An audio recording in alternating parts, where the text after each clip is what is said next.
Hello and welcome back to Rage Gaming and Diablo 4. It's finally time for my first discussion of the season, and it's one that I think is going to be pretty interesting to think and talk about. There's a lot of different aspects to it, but I also know just asking the question is going to trigger a lot of people to a knee-jerk response, so I know I need to address it fast, so let's get into it. In Season 2, every class has at least one or often two builds that stand out. Extremely strong ones, to the point that they can dumpster Uber Lilith, meant as the hardest challenge in the game, and so effective that they can take on tier 100s without really breaking a sweat. We're talking about builds at their close to completion, full aspects, ideal uniques, the full setup, and they're absolutely dominating the content. Duriel is an absolute joke. We kill that guy in less than 10 seconds en masse, with some classes able to kill him literally in one hit. So the topic of today is it actually fun to have everyone so overwhelmingly powerful? There's that classic line from The Incredibles: if everyone is special, is anyone really special? Is this bad for the game and our experience? No. I think it's not only okay to have everyone be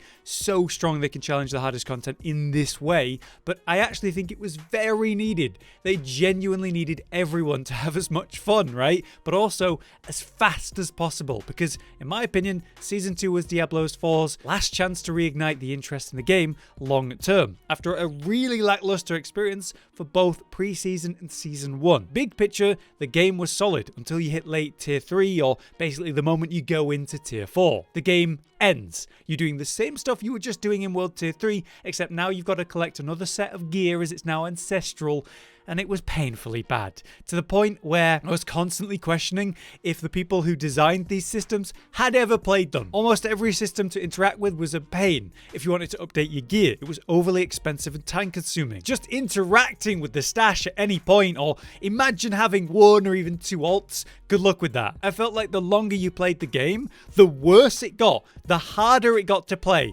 the more they punished you. So many aspects of the game were punishing to interact with in general. Let me tell you, as someone who covered every build for 2 classes in pre-season, never again. If they didn't massively improve the experiences for this stuff in Season 2, I was pretty sure I was done with the game, and I think that's very true for a lot of people. Now, another major aspect of this is the class designs. It feels like whoever designed these classes, by a rogue maybe, didn't really think any of it through, or maybe it was actually intentionally done. A quick example of this is how most players have one main build, 2 if they're lucky that work properly in pre-season and a lot of Season 1. Everything else was so incredibly bad by comparison that it couldn't actually challenge the content that you'd think they wanted us to try, right? Like tier 100s or Uber Lilith or whatever. For me, Bone Storm versus the other ultimates as a Necromancer is a good example. Bone Storm provides loads of things in one ability. Are the blood builds using Blood Wave? Nope, they're using Bone Storm. Are the minion builds using Army of the Dead? Nope, they're using Bone Storm. Read the Bone Storm tooltip, then read the other ones and tell me which sounds like the one you should use. Same thing for Bone Spear, which was like the most popular build for Necromancer for pre-season and Season 1,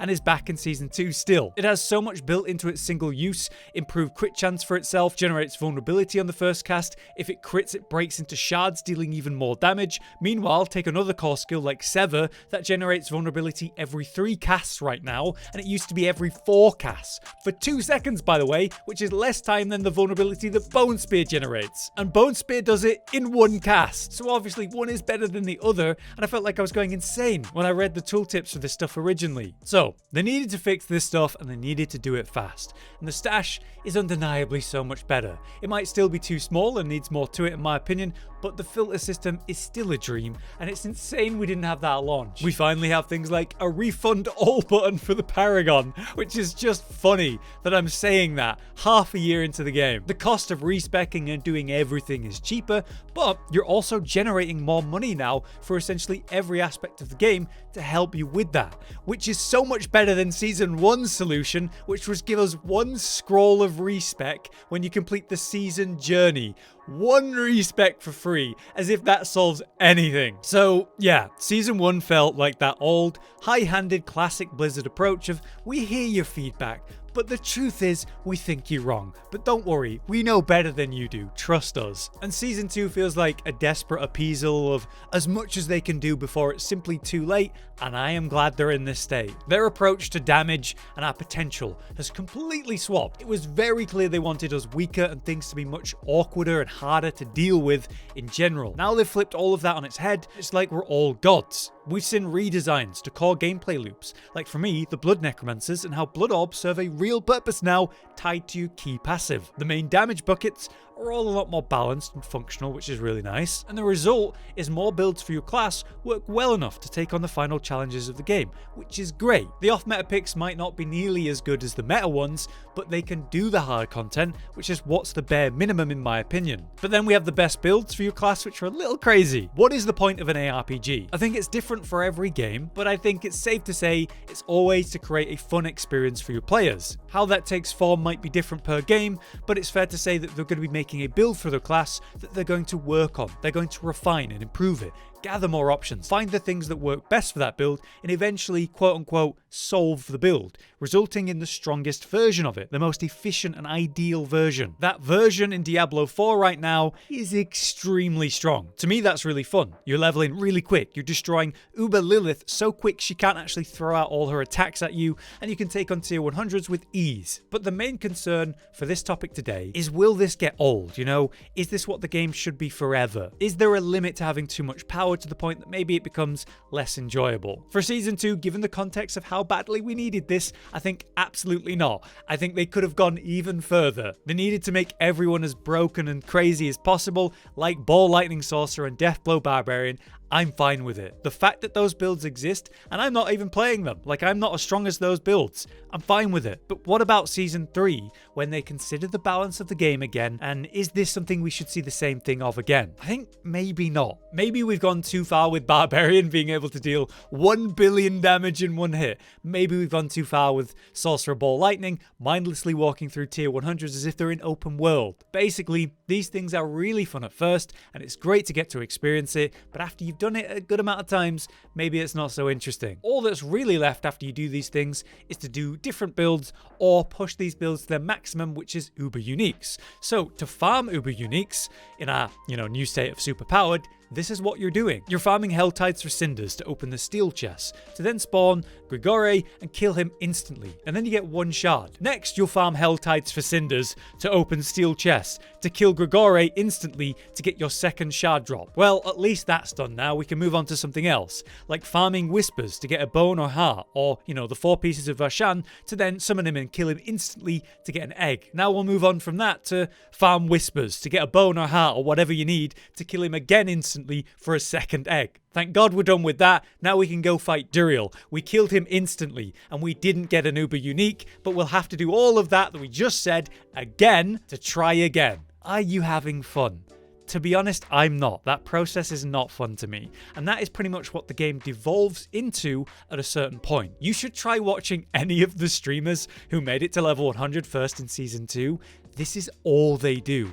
And it's all they've been doing for weeks. And they look and sound miserable. But everything I just described is still a lot better than Season 1 in my opinion. Malignant Hearts were pretty bad, Malignant Tunnels were funny, 6 new dungeon types that served almost no relevance to the endgame loop, and basically were almost unseen for the big part. At least these new target bosses are, fun and interesting the first few times you fight them, learn the mechanics, how to even summon them, and grind that out. They do serve a real purpose, to let us farm uniques, and even actually see Ubers finally, which is great. Maybe the issue isn't necessarily the way that it works, but maybe make it less of a chore to, summon them, and maybe make them a bit more challenging when you do summon them. In that case, maybe it's us that's too strong and maybe the fights are actually fine. Maybe it is fine how it is now. We just need more variety in the ways that we are farming Ubers for the sake of variety. Bosses aside, I do want to say that despite the insane power we have, I do think the game's never been more balanced. More builds are viable than ever. You have options. It's easier to swap gear and try other builds. And you can take on the final challenges with a greater range of options than ever before, even if there are some builds for your class